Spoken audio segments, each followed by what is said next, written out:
ماہ رمضان تمام مہینوں کا سردار ہے۔ اس ماہ کو اللہ عز و جل نے اپنا مہینہ قرار دیا۔ اس مہینے رب تعالیٰ کی رحمتوں کا نزول خاص ہوتا ہے۔ اس میں ایک نفل کا ثواب فرض کے برابر اور ایک فرض کا ثواب 70 فرائض کے برابر کر دیا جاتا ہے۔ اس کا ہر دن ہر رات بلکہ ایک ایک لمحے میں برکتوں، رحمتوں اور مغفرتوں کی بہتات ہوتی ہے۔ دن میں روزہ اور رات میں تراویح جیسی عظیم عبادت دے کر اللہ مسلمانوں کو بخشش کے مواقع دیتا ہے، اور آخری عشرے کا اعتکاف اور طاق راتوں میں قیام اور لیلۃ القدر عنایت کر کے اللہ سبحانہ تعالیٰ نے جنت کا حصول اور جہنم سے خلاصی آسان کر دی۔ اب اس نیکیوں کے موسم بہار سے بھرپور استفادہ نہ اٹھانے والا حقیقت میں بڑا بدقسمت ہے۔ آمد رمضان، بشارت اور دعا۔ جب رمضان المبارک کا مہینہ آتا تو آپ صلی اللہ علیہ وآلہ وسلم صحابہ کرام کو اس کی آمد کی بشارت دیتے اور فرماتے، تمہارے اوپر ایک مبارک مہینہ آ رہا ہے، اور یہ دعا سکھلاتے، اے اللہ مجھے رمضان میں سلامتی عطا فرما، اور رمضان کو مجھ سے سلامتی عطا فرما، اور اسے میرے لیے سلامتی کے ساتھ قبول فرما۔ استقبال رمضان۔ آپ اس ماہ کا بھرپور استقبال کرتے اور اسے بہترین گزارنے کی تاکید کرتے۔ حضرت عائشہ رضی اللہ تعالیٰ عنہ سے مروی ہے، جب رمضان کا مہینہ آتا تو رسول صلی اللہ علیہ وآلہ وسلم کمر کس لیتے اور اپنے بستر پر تشریف نہ لاتے یہاں تک کہ رمضان گزر جاتا۔ رمضان کے آخری 10 دن۔ لیکن جب رمضان کی آخری 10 راتیں آتی تو سیدہ عائشہ فرماتی ہیں، رسول صلی اللہ علیہ وآلہ وسلم آخری 10 دنوں میں جو کوشش فرماتے وہ باقی دنوں میں نہ فرماتے تھے۔ آپ اس ماہ کو جہد و مشقت سے عبادتوں میں گزارتے۔ عبادت اور ریاضت میں آپ کا ویسے بھی کوئی ثانی نہیں، مگر آخری عشرے میں آپ کی کوشش اور بھی بڑھ جاتی تھی، اور یہی اس ماہ مبارک کا تقاضا ہے کہ اس کا لمحہ بھی اللہ کے ذکر اور اس کی یاد سے خالی نہ جانے دیا جائے۔ اس ماہ کے ثمرات حاصل کرنے کی جستجو اور کوشش لازماً کی جائے۔ 5 خاص تحفہ رمضان۔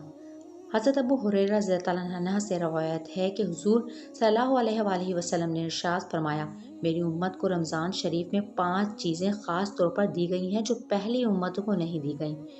نمبر 1، ان کے منہ کی بو اللہ کے نزدیک مشک سے زیادہ پسندیدہ ہے۔ نمبر 2، ان کے لیے فرشتے دعا کرتے ہیں حتیٰ کہ افطار کے وقت تک دعا کرتے رہتے ہیں۔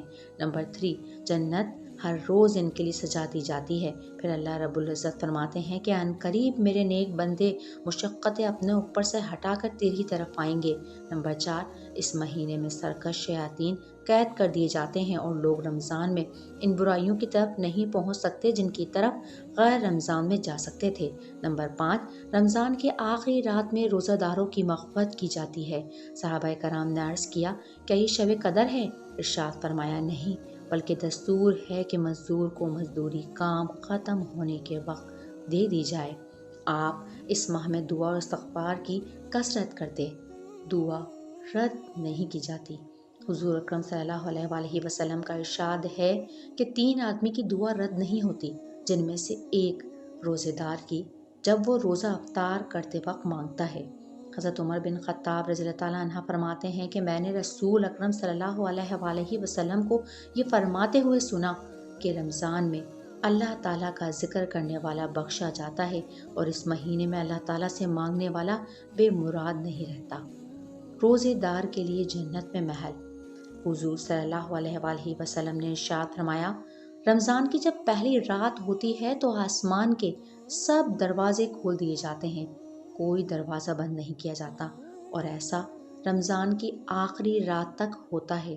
اور مومن بندہ رمضان کی کسی رات میں نماز پڑھتے ہوئے سجدہ کرتا ہے تو اللہ ہر سجدے کے بدلے اس کے لیے 1500 نیکیاں لکھ دیتے ہیں، اور اس کے لیے جنت میں سرخ یاقوت کا اتنا بڑا محل تیار کر دیتے ہیں جس کے 60,000 دروازے ہوتے ہیں، اور ہر دروازے پر سونے کا ایک محل سرخ یاقوتوں کے ساتھ مزین ہوتا ہے۔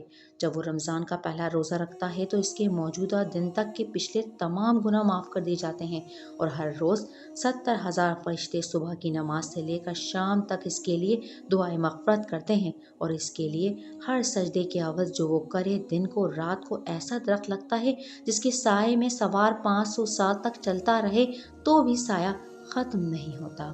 شب قدر، لیلۃ القدر ایک ایسی شب جس کی ایک رات کی عبادت 1000 مہینوں کی عبادت سے افضل ہے، جس کی اہمیت، فرضیت و فضیلت کو قرآن مجید میں اسے بنانے والے رب کریم نے خود ہمیں جتلایا کہ تمہیں کیا معلوم شب قدر کیا چیز ہے۔ شب قدر 1000 مہینوں سے بہتر ہے۔ اس میں چھپے قیمتی جوہرات خزانے کو پانے کے لیے اللہ نے اس رات کو ہم انسانوں سے مخفی رکھا تاکہ ہم خود آخری عشرے کی طاق راتوں میں قیام کر کے اسے پانے کی تگ کریں۔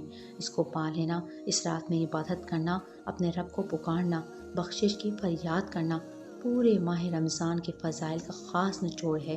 اس سے محرومی بڑی محرومی ہے۔ اعتکاف کا مقصد اس رات کو پانا ہے۔ حضرت عائشہ فرماتی ہیں رسول صلی اللہ علیہ وسلم رمضان کے آخری عشرہ میں اعتکاف فرمایا کرتے تھے، اور فرمایا کرتے تھے کہ لیلۃ القدر کو رمضان کی آخری راتوں میں تلاش کیا کرو۔ غافل رہ جانے والوں کے لیے جبرائیل علیہ السلام کی بد دعا۔ کعب رضی اللہ تعالیٰ عنہ کہتے ہیں کہ ایک مرتبہ رسول صلی اللہ علیہ وآلہ وسلم نے ارشاد فرمایا کہ منبر کے قریب ہو جاؤ۔ ہم لوگ قریب حاضر ہو گئے۔ جب آپ نے پہلے زینت پر قدم رکھا تو فرمایا آمین۔